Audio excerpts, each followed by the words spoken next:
말씀 바꿔봤습니다. 따라합시다. 혁신, 생각을 바꾸다. 그래요. 제목부터가 청년스럽잖아요. 혁신, 생각을 바꾸다. 청년들에게만 하는 말씀일 수도 있지만 또 한편은 우리 모두에게 주시는 말씀이 아니겠는가 생각을 하면서 여러분, 말씀이 여러분들의 잠을 이기는 귀한 시간 되기를 주의 이름으로 축복합니다. 네, 지금으로부터 160년 전에 유럽의 도심의 병원들이 세워지기 시작했어요. 왜냐하면 인간의 의학이 발달되기 시작했거든요. 그래서 여기저기에서 의술이 개발되고 병원이 생겼습니다. 그러다 보니까 여러분, 병원 여러 가지 과가 있잖아요. 내과, 외과, 지금은 너무 다양하게 여러 가지가 있지만 당시에 세워진 병원 중에 하나가 뭐냐면 산부인과였습니다. 폭발적인 인기를 누렸어요. 그래서 유럽의 도시들, 큰 도시들마다 산부인과들이 생겼습니다. 고경숙 권사님 아드님은 전공이 뭐죠? 내과? 네, 내과.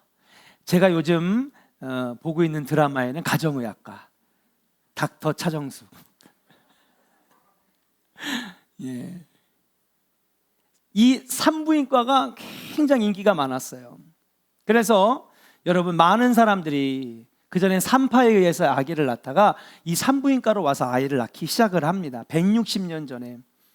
그런데 산모들이 분만을 한 뒤에 아이를 낳은 다음에 생각보다 너무나 많은 이 산모들이 산욕열이라고 하는 병으로 죽는 거예요. 이 사망의 비율이 너무너무 높아져요. 이게 뭐냐 하면 출산 이후 약 6주간의 회복 기간 동안에 여러분, 몸에 염증이 쌓이고 상처가 감염되어서, 있잖아요, 아이를 낳으면 여성의 몸이 가장 취약할 때잖아요.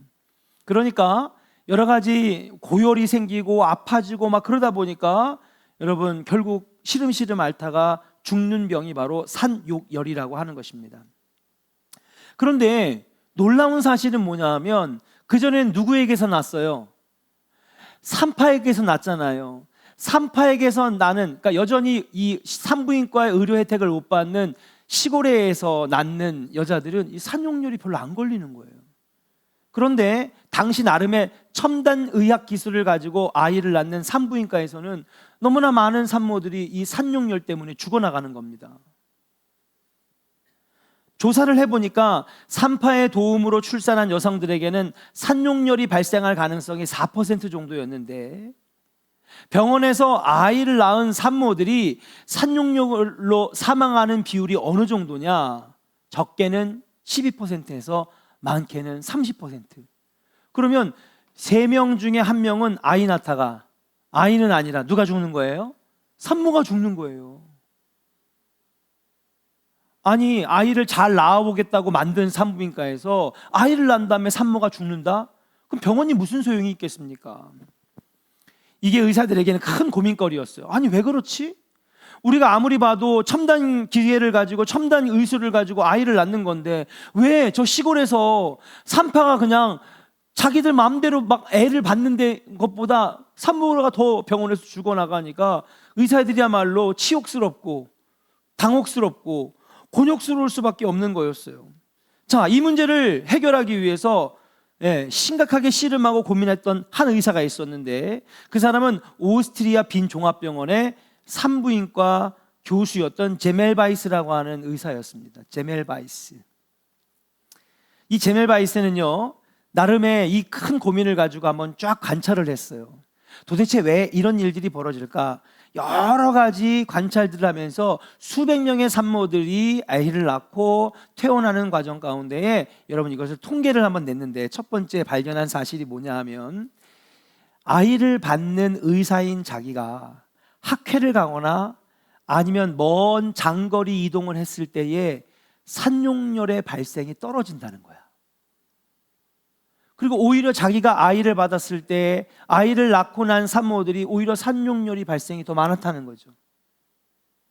두 번째 발견한 사실이 뭐냐 하면 이 빈 종합병원 안에는 산부인과 말고도 여러 과가 있으니까, 여러분, 종합병원이 무엇입니까? 여러분, 그냥 의사만 있는 게 아니라 의사들 길러내는 인턴도 있고 레지던트도 있고, 그렇죠? 그리고 종합병원 옆에는 뭐가 있어요? 의과대학이 있잖아요. 그래서 종합병원이라고 불리는 거 아닙니까? 대학병원이라고 불리는 거잖아요. 근데 여기서 이 학생들이 와서 인턴, 레지던트 실습을 하고, 여러분 정교수들, 그러니까는 이 라이센스를 가진 의사들을 도와주는 시스템이에요. 근데 이 학생들이 의사들을 도울 때는 산용열이 올라가서 산모들이 많이 죽고, 이 학생들이 방학이 돼가지고 집으로 돌아가면 산용열 때문에 죽는 산모들이 적어지는 거야. 벌써 감을 잡으신 분들이 있어. 그러면 산모가 애를 낳고 죽는 건 누구의 영이 더 큰 거예요? 의사나 또 누구예요? 그렇죠. 돕는 인턴이나 의대생들이 영향이 더 크다는 걸 알았어요. 문제의 중심에 자신과 같은 의사가 있고, 의학을 공부하는 의대생들이 그 중심에 있다는 거예요. 오히려 자기네들이 빠져가지고 간호사들끼리 낳거나 아니면 산파를 데려다가 낳으면 산모가 안 죽는 거야.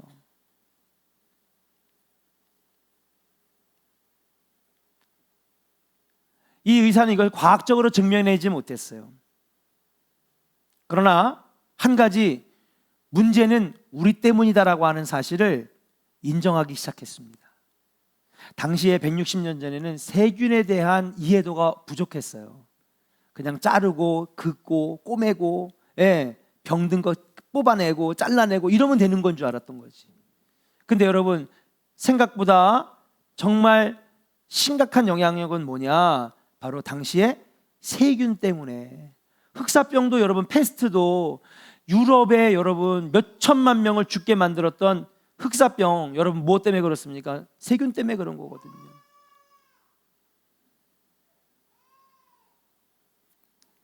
그 당시에 냉동시설이 부족했던 당시에 여러분, 이 병원에서는 여러분 모두 있을 거예요. 장례식장도 있고, 그렇죠? 그리고 해부실도 있었을 겁니다. 근데 냉동시설이 당연히 없었겠죠. 이때 냉장고가 개발됐겠습니까? 전기도 없던 시절인데. 그러니까는 어떻게 해부를 했느냐? 사고로 들어오는 시신을 얼른 빨리, 부패하기 전에 빨리 해부하는 게, 그러니까 공부하다가도 야, 시신 들어왔다. 그러면 그냥 학생들이 다 책이랑 볼펜이랑 펜 다 내려놓고 무조건 해부실로 가가지고 이 시신이 썩기 전에 하는 거예요. 지금은 냉동실에다가 놨다가 적절한 때에 해부하면 되지만, 당시에는 부패해버리면 안 되니까 그냥 사고로 죽은 시신들이 오면은 그냥 공부하던 수업도 내려놓고 다 해부실 가서 막 하는 거죠. 그러다가 그렇게 해부 실습을 한 다음에 또 의사들이 부르면 병원에 와서 뭐 하는 거예요?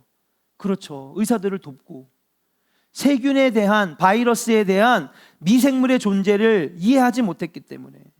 그러니까 여러분, 해부하던 손, 그렇죠? 그 다음에 막 밥 먹던 손, 그 다음에 또 뭐예요? 펜으로 막 공부하던 손, 오만 손으로 나중에 누구를 만지는 거예요? 산모들을 만지고 애를 받는 거죠.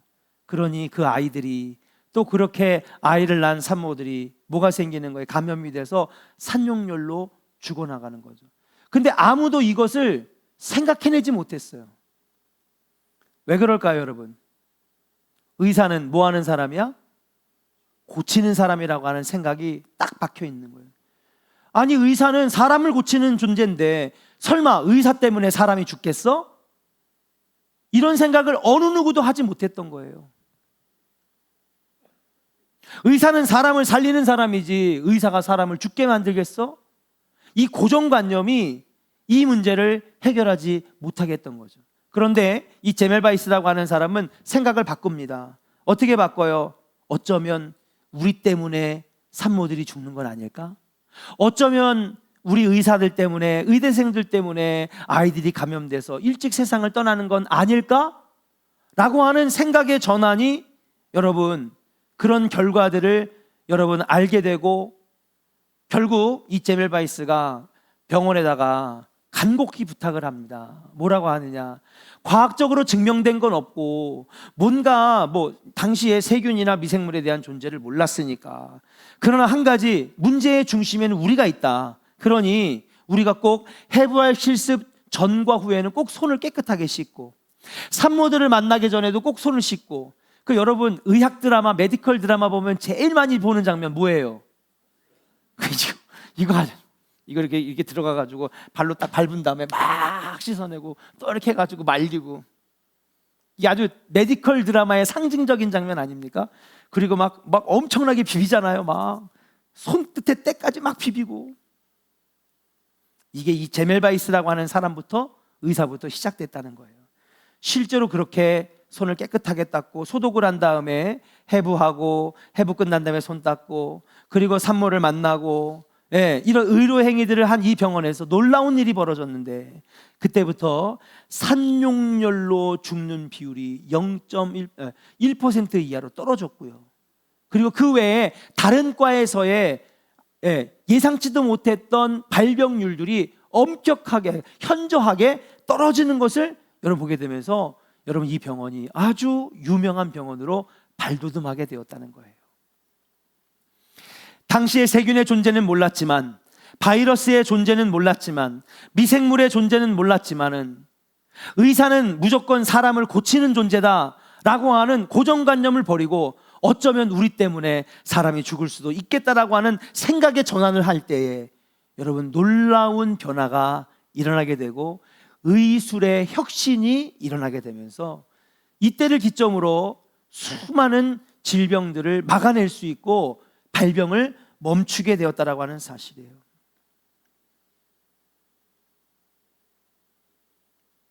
사랑하는 여러분, 언제나 혁신의 현장에는 뭐가 있느냐? 생각을 바꾸는 것이 있어요. 혁신의 현장에는. 여러분, 이건희 회장, 삼성의 지금 누구죠? 이재용 회장인데, 그 전에 누구예요? 돌아가신 이건희 회장. 그래서 저도 그게 그냥 우스갯소리인 줄만 알았는데 페이스북, 인스타에 여러분 동영상이 돌더라고요. 이건희 회장이 했던 말. 여러분, 바꿔야 합니다. 다 바꿔야 합니다. 아내와 자식만 빼놓고 다 바꾸세요. 안 그러면 21세기 대한민국은 죽습니다. 네.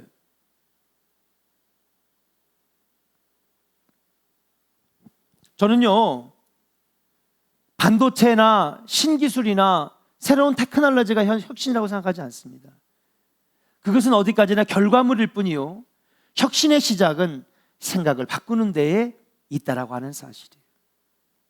오늘 이 말씀이 우리 청년들의 생각이 바뀌어지고 혁신의 자리로 이끄는 귀한 말씀이 되기를 주의 이름으로 간절히 축복합니다. 여러분들은 아직 시간이 많아요. 청년들은 바꿀 시간이 많아요. 그리고 그 혁신의 현장에 여러분들이 나아갈 때에 여러분들 앞에 성공이 있고 승리가 있게 될 거라고 하는 사실. 자, 그렇다면 오늘 본문의 주제를 한마디로 말하면 따라합시다. 혁신, 생각을 바꾸라. 생각을 바꾸다는, 생각의 변화입니다.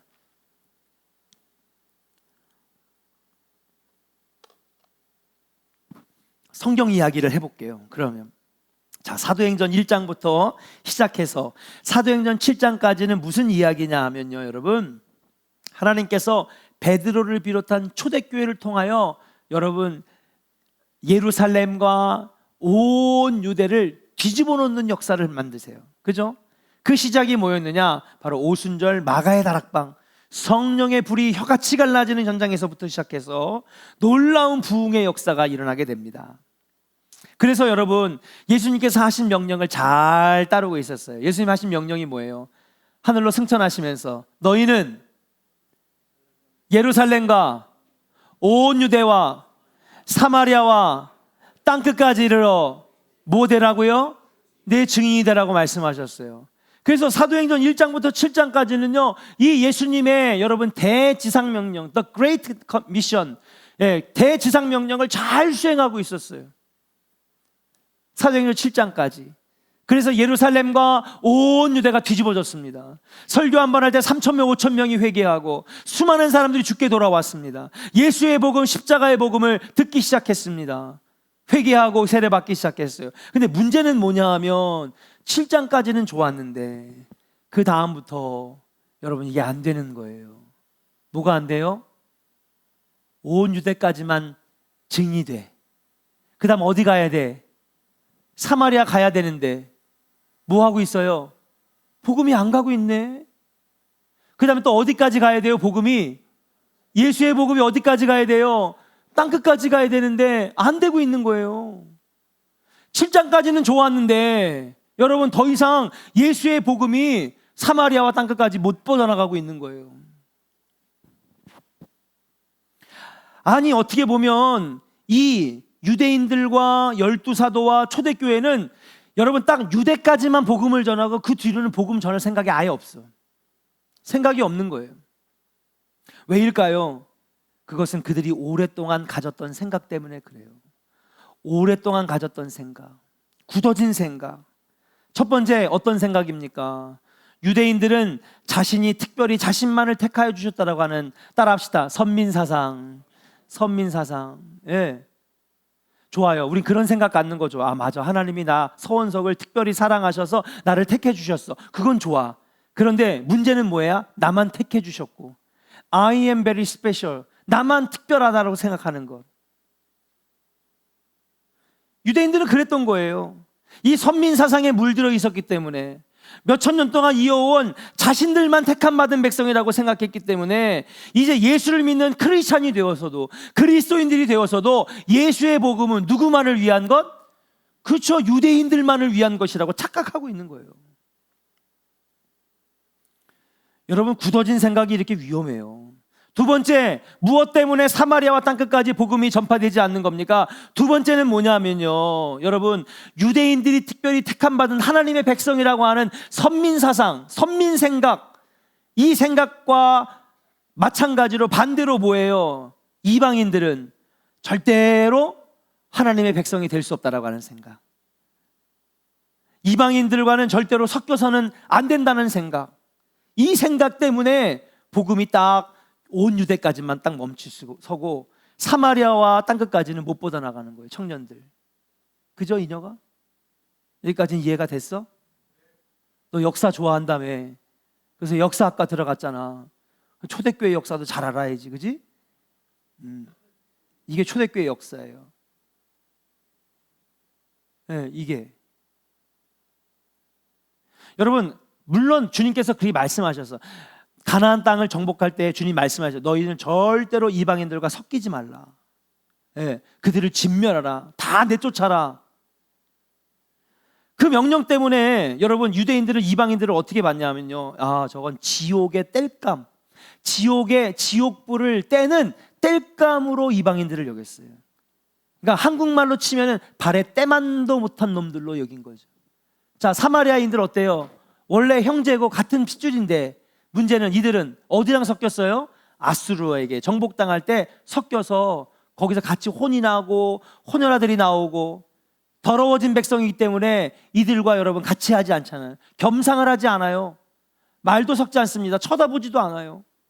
말 그대로 사마리아인도 뭐예요? 발톱에 때만큼, 그보다도 못하게 여기는 거죠.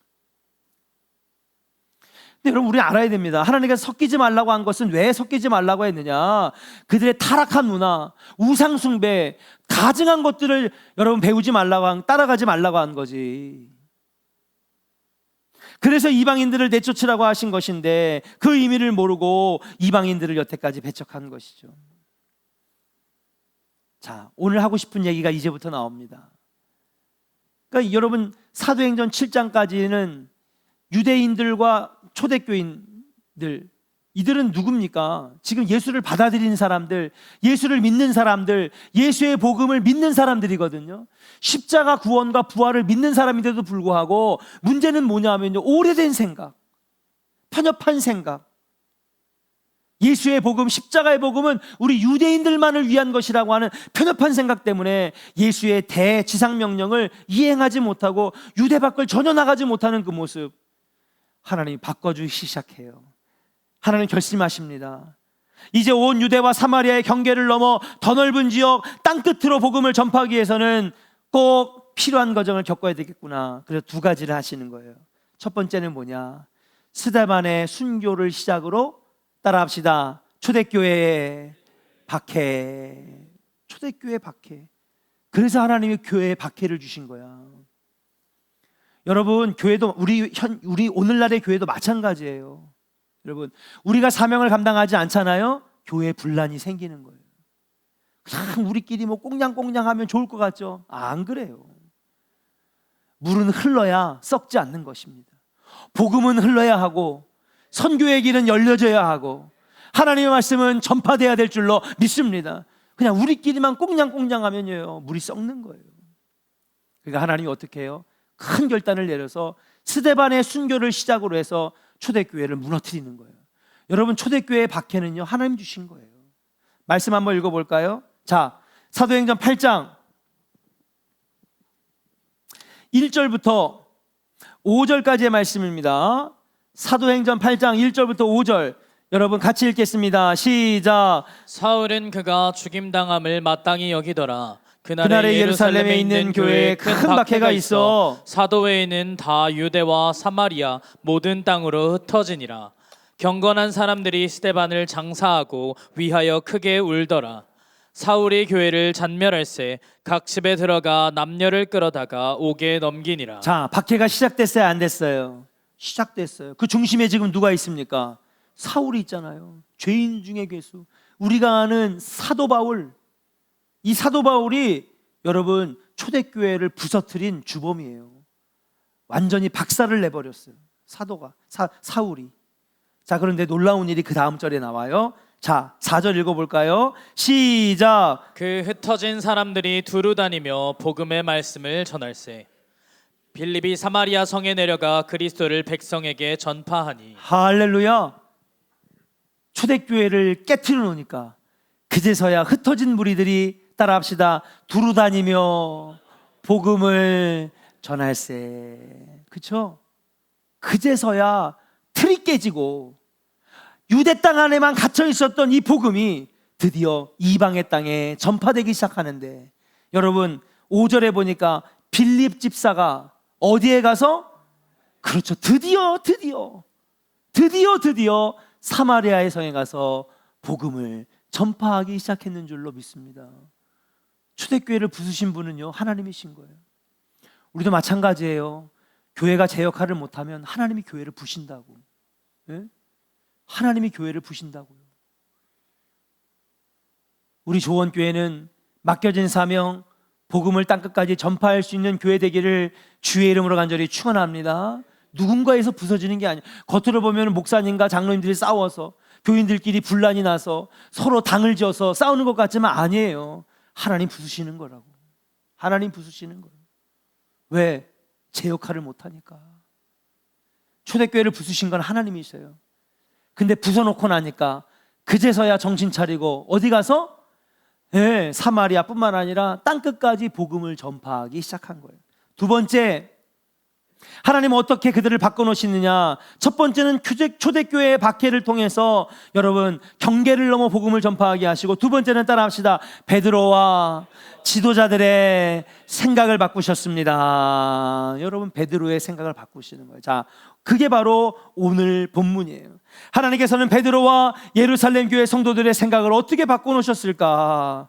여러분 오늘 읽은 이 말씀 사도행전 몇 장이에요? 11장 1절. 그렇죠. 이 얘기는 욥바라고 하는 항구에서 베드로가 머물렀을 때의 이야기죠. 여러분 아까 우리 에스더 자매가 읽었는데 너무 길다 보니까 한숨을 마지막에 쉬더라고요. 아휴 힘들어. 너무 길었나 봐. 근데 그 긴 이야기를 제가 짧게 얘기해 드릴게요. 그게 뭐냐, 욥바 항구에서 여러분 기도 시간이 온 거예요.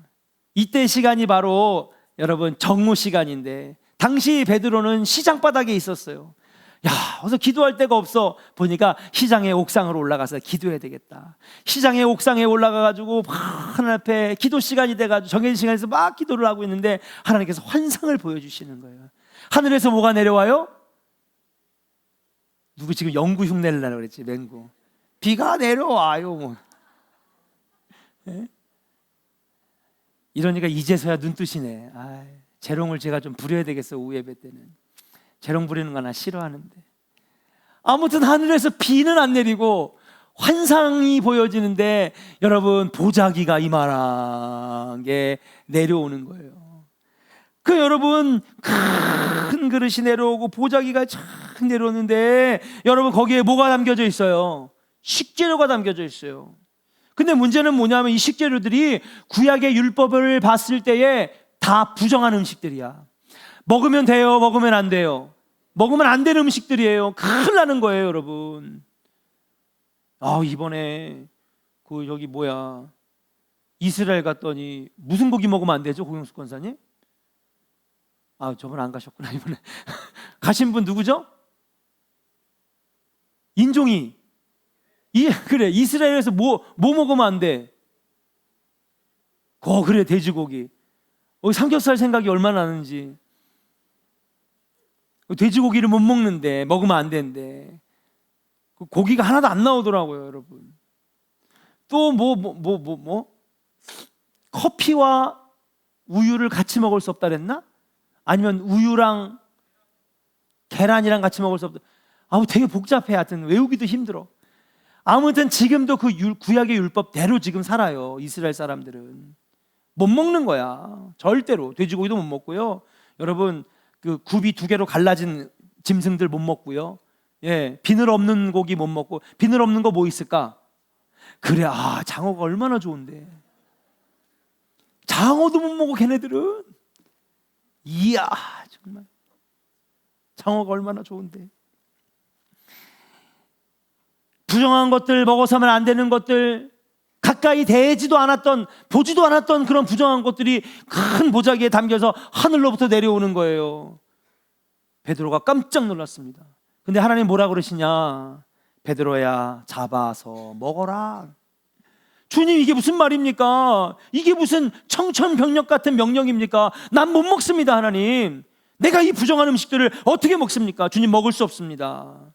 그러자 베드로의 생각을 바꿔주신 하나님의 음성이 들려와요. 오늘 본문 9절 말씀입니다. 같이 한번 읽어보겠습니다. 11장 9절 시작. 또 하늘로부터 두 번째 소리 있어 내게 이르되 하나님이 깨끗하게 하신 것을 내가 속되다고 하지 말라 하더라. 아멘. 또 하늘로부터 두 번째 소리가 있어 내게 이르되 하나님이 깨끗하게 하신 것을 내가 속되다고 하지 말라.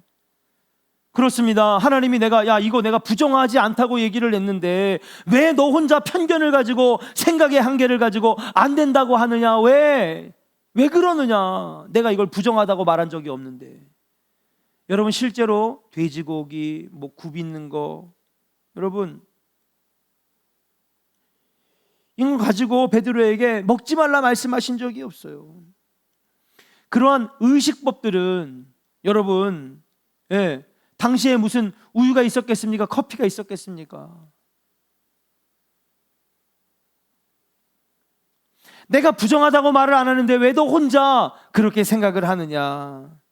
베드로의 생각을 바꿔주시기 시작하셨다는 사실이에요. 여러분, 인간을 향한 하나님의 사랑이 언제 시작됐습니까? 우리 인수가 완벽할 때 하나님 사랑해 주셨어. 어이구 우리 인수 잘한다. 어이구 예수 잘 믿네. 어이구 예배 잘 드리고 주일 성수 잘하네. 이제부터 내가 너를 자녀 삼아야겠다. 내가 너를 사랑한다. 그래요? 아니죠.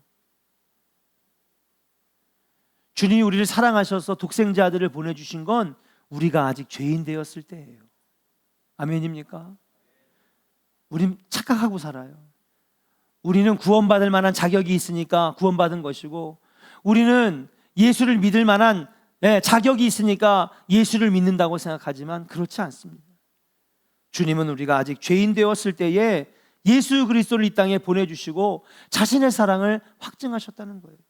로마서 5장 8절을 같이 한번 읽어봐요. 같이 읽겠습니다. 스크린을 보고요. 시작. 우리가 아직 죄인 되었을 때에 그리스도께서 우리를 위하여 죽으심으로 하나님께서 우리에 대한 자기의 사랑을 확증하셨느니라. 아멘. 그렇습니다. 우리가 편협하고 우리의 생각이 편협하고 우리 안에 편견이 있고 우리가 옹졸하니까 하나님도 그럴 것이다, 우리가 착각을 하는 것이죠. 아니에요, 여러분.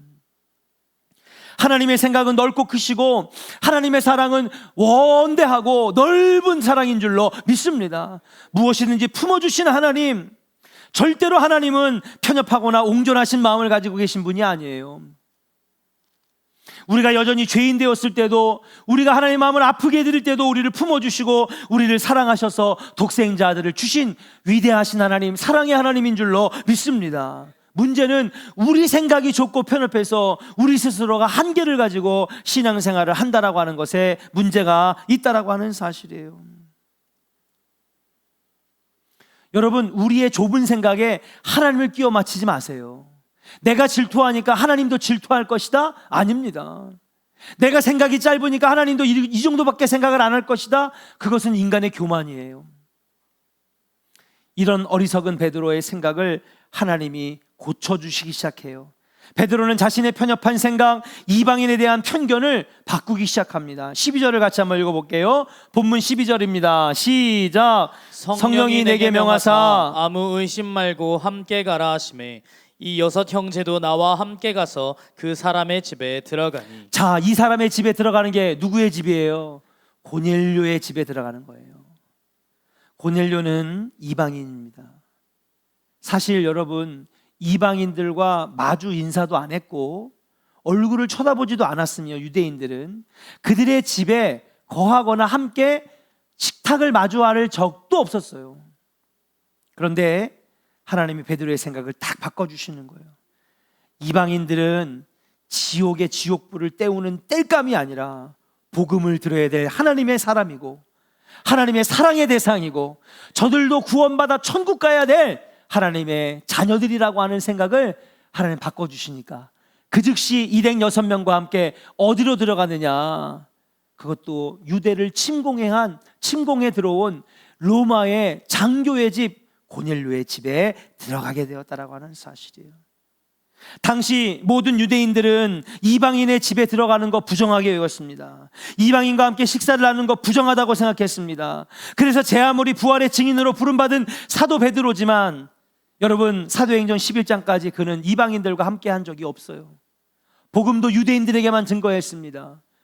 근데 그 하나님께서 편협한 생각, 고착된 생각, 완전히 박혀져서 절대로 빼낼 수 없는 그런 생각을 하나님 바꿔주실 때에 복음의 물꼬가 튀어지는 놀라운 역사, 부정하다고 여겼던 이방인들과 함께 식사를 하게 되는 놀라운 일이 일어나게 되었어요.